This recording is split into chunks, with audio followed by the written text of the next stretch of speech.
Well, the numbers are in and the projections are out.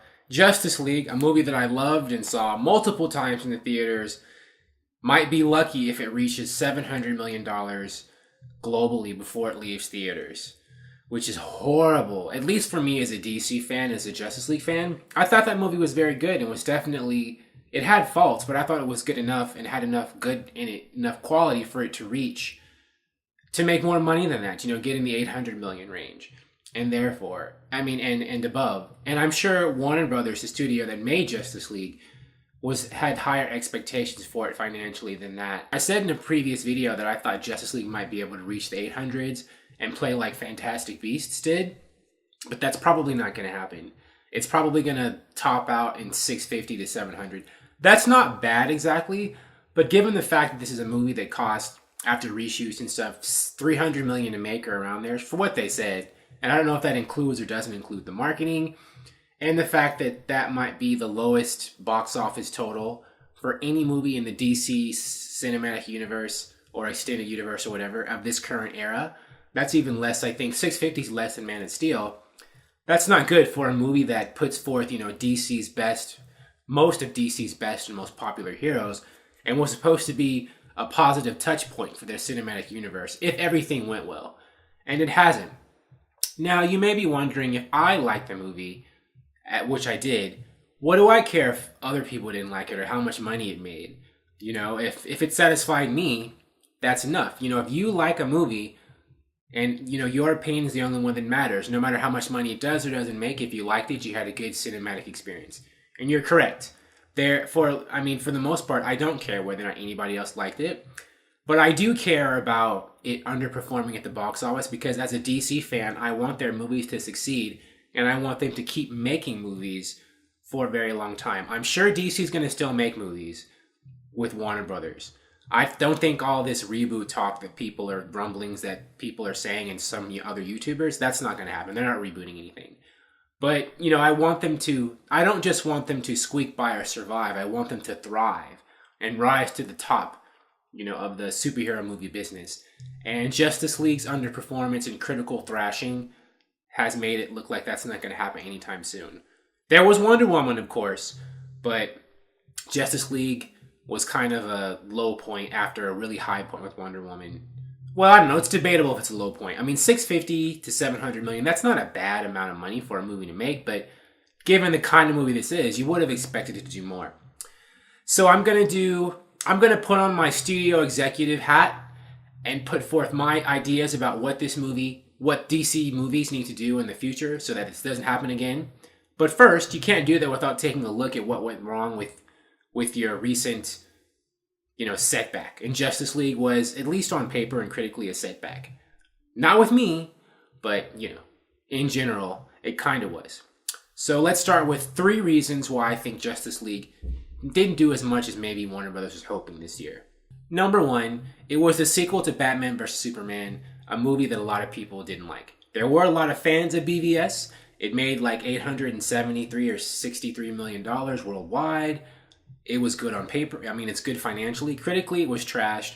But still, if that many people paid money to see it, you would think, I guess that's a success. But still, this is where a lot of the fan unhappiness with BVS paid off. A lot of people complained that they thought it was too dark, too long, and too slow. I don't agree with those criticisms. I liked BVS, but, I'm not the only one who saw the movies. And they felt that Batman and Superman, they didn't like seeing Batman and Superman fighting each other and trying to kill each other. And not over the reasons in that movie. It's just a lot of people just didn't get that, or that didn't resonate with a lot of people. And so they made a sequel to that, Justice League. And so it was a sequel to a movie a lot of other people were already disappointed with. And so there wasn't really as much excitement for Justice League with a certain segment of people as there would have been if Batman vs. Superman had been a more positively received movie by more viewers and critics. Number 2, the critics. Now, I know there have been reports and theories and stuff like that, and I think actual evidence, I haven't looked into it that much, but I've seen headlines that critics don't necessarily impact how well a movie does. And you could say that's true. Look at movies that are critically reviled but make a lot of money, or like Transformers movies. I think the last Fast and the Furious movie, Fast 8 or Fast 9, That made over $1 billion. And I don't think critics, at least not most critics in the United States, I don't think they were really that impressed with that movie. So you could say that critics don't matter. I mean, BVS was trashed by critics, and that made almost $900 million. Suicide Squad was trashed by critics, and that made more money than a lot of people expected it to make, $745 million. So, but I think those movies, the difference is that with those movies, Suicide Squad and BVS, the DC movie universe was still new, and a lot of people kind of came in with the word, I guess, hadn't gotten out with a lot of people that maybe these movies weren't what they were expecting, and so they went and saw them anyway. And, you know, now that we're like 4 or 5 movies into the DC cinematic, well, I keep calling it that because there's a Marvel Cinematic Universe, but, you know, the DC movies, I think the DC movie brand may have been tarnished a bit to where critical reviews are enough to dissuade some people away from seeing this movie, whereas before that wouldn't have happened. I've actually spoken to a couple of people who have not seen Justice League yet, and they told me the reason they didn't see it is because, well, they didn't say this was the reason, but they said they had heard critics say that it wasn't a good movie. And I think that's a reason why they decided not to go see it. So I think in this instance, that's probably what caused Justice League to open under $100 million in November in the US. It only reached like 94 million opening weekend, which was an underperformance. It was supposed to get at least 100 million, and it didn't. I think it's because the critics actually did some damage, which is unfortunate. I mean, I do think that if they didn't like the movie, they were justified in saying so. But I do feel like a lot of them were excessively nasty, and they were trashing this movie like it was the bully who beat them up in high school or something, or their ex who cheated on them. I was like, it's just a movie, people, just calm down. It's like there was a lot of bloodthirst I felt for this movie. Not that it didn't deserve to be criticized. It had its faults, but I thought that the level of passion and hatred for it was a bit extreme. And I think it did actually hurt the movie a bit, maybe quite a bit. Number 3, it was maybe shorter than it should have been given the scope of the story and the number of new characters who were in it, or at least characters who hadn't been explored in depth yet until this movie. Justice League was very condensed in a lot of places. It was still good. I felt like they did a good job with what they had, but I felt that it was more of like, it was too condensed and too short. And, you know, we didn't get like a Flash or Cyborg or Aquaman's origin story really in this movie, and a lot of people maybe would have liked to have seen that first. And that sort of thing. And so that's why it just felt a little bit too short. There were people complaining. There were a lot of criticisms that Justice League maybe could have been a half hour longer or 20 minutes longer. And I agree. I agree that it could have been a bit more fleshed out. Some of the scenes felt a bit shorter than maybe they should have been. And there were a lot of shots like in the trailers and teasers that weren't in the movie because I think they were just cut out. And those were a lot of the things that had hyped people up to come see this movie. Now, again, like I said, I felt that in spite of all that, Justice League was still fun and enjoyable. And I came out of the theater loving the experience, actually. But again, this was one of the criticisms that I think a lot of people who weren't happy with Justice League, I think this was the reason. And they should have just they should have let it be as long as it needed to be to tell the story they wanted to tell. Now, those are my 3 reasons for why I think Justice League underperformed. There may have been some others, and it's going to depend on who you talk to, but I think those are the 3 biggest ones. Now, we have to look forward to the future. If you've seen Justice League, you know, and you stayed for the end credit scenes, you know that they teased the Legion of Doom. You know, Lex Luthor was on that yacht with Deathstroke, said, wouldn't it be great if we had a league of our own? So that's probably what Justice League 2 is going to be about. If they make a Justice League 2. This movie didn't really make as much as they wanted. It made enough, though. I mean, it's not like it only made 200 or 300 million. I mean, it's not a flop. It's just an underperformer. But if and when Warner Brothers and DC make a Justice League 2, there are 5 things they need to do to make sure that it doesn't wind up with the same fate that Justice League 1 did. Number 1, feature as many characters who are going to be in Justice League 2. Give them their own movies or other movies to have been introduced and have their origins and characters explored before they show up in Justice League 2. Why do I say this? Because I think that was maybe one of the problems with Justice League. Well, at least that other people had. Again, I'm kind of an easy critic, I think. You know, I kind of didn't mind. And plus, I already read comic books, so I know who all these characters are. But, you know, I think a lot of people would have liked to know a bit more about who the Flash and Cyborg and Aquaman were before Justice League came out.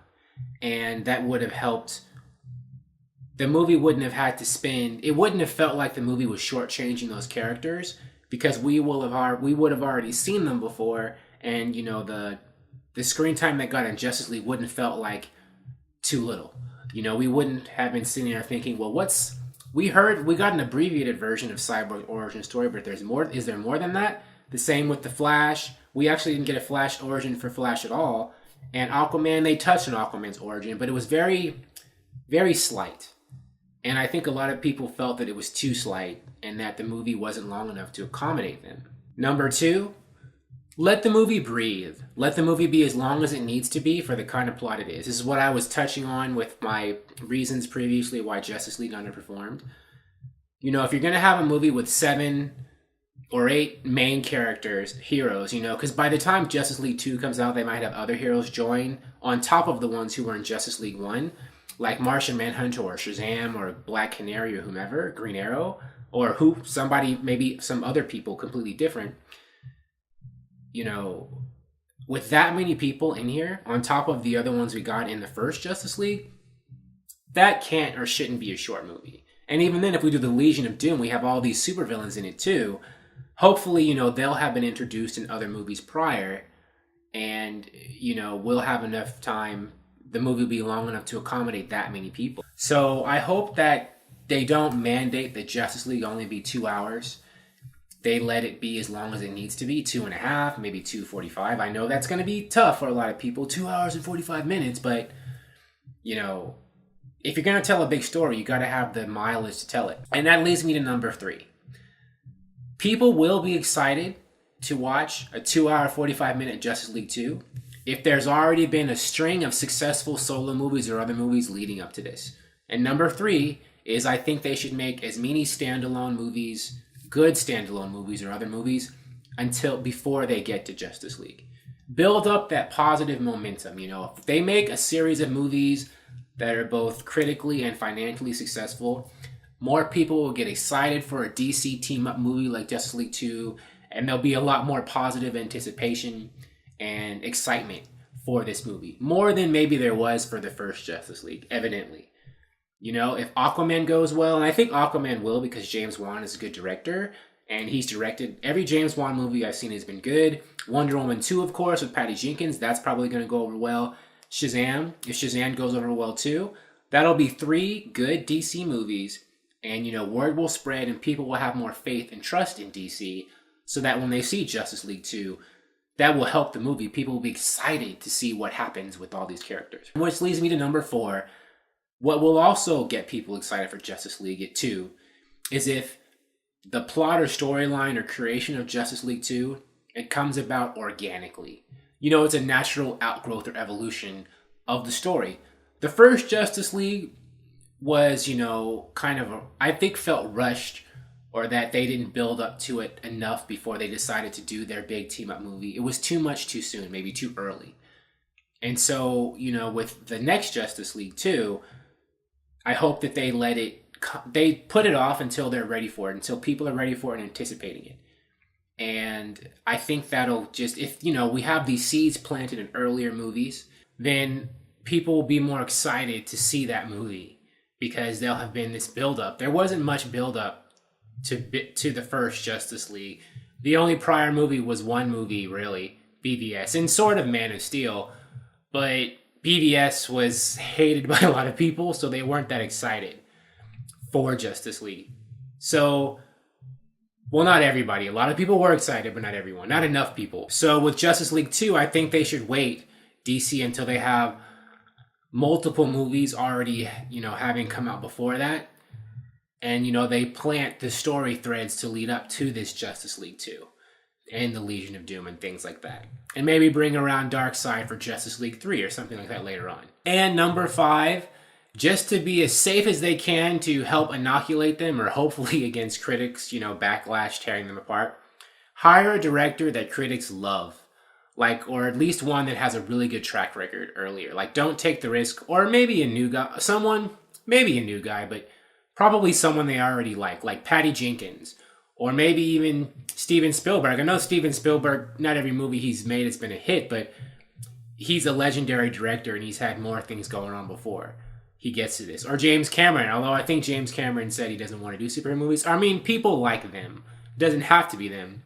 But somebody who has already had a really great reputation with critics and whom they won't be so predisposed, to tear apart before, when he or she makes a movie. Someone who's made other movies that have been beloved by fans and critics, and they're doing Justice League 2, and maybe this will help ramp up the excitement and maybe put more critics at ease so they won't tear Justice League apart the way they did Justice League 1. So there we have it. My 3 reasons why I think Justice League, the one in November, didn't make as much money as I think a lot of people would have hoped or expected given the caliber of movie this is, the kind of people in it, the characters. And my 5 reasons, my 5 steps for what Warner Brothers and DC can do to make sure Justice League 2 has a much better fate. And I'm hoping they follow these rules. If they want to know how to help their cinematic universe out, they should come talk to me. But anyways, thank you for watching. I appreciate your viewership. Please like and subscribe and all that good stuff. And I will talk to you soon. Bye.